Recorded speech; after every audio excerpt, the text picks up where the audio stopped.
তোমরা তো অনেকেই দেখেছো ভাইরাল ধোসা 40 টাকার। টেস্টটা কি আগের মতন আছে না ভাইরাল হওয়ার পর চেঞ্জ হয়ে গেছে? ওটা দেখার জন্য চলে এলাম খেতে।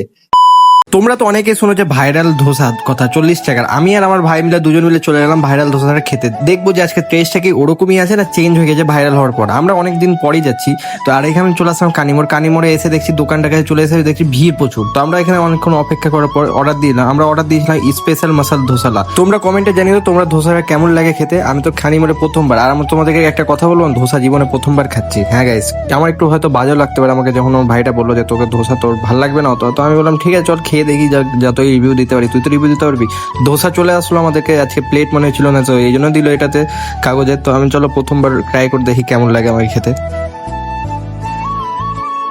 প্রথমবার মুখে দিতে না দিতে আমার একটু বমি পেয়ে গেল। তো যাই হোক, দ্বিতীয়বার যখন খেলাম তখন ঠিক লাগলো। একটা এই চাটনি ছিল, চাটনির নাম জানি না কি হতে পারে, তোমরা একটু কমেন্ট করো চাটনির নাম কি। তো খাবার এখনো ওকে আছে, ওরকমই আগের মতনই। আর নর্মাল ধোসা হচ্ছে 40 টাকা, আমরা স্পেশাল ধোসা দিয়েছিলাম সেই জন্য দাম বেশি পড়েছিল। তো আমি ভাইকে রেখে আজকের জন্য তোমাদের ব্লগটা কেমন লাগলো জানিও। আজকের জন্য এটুকুই, টাটা।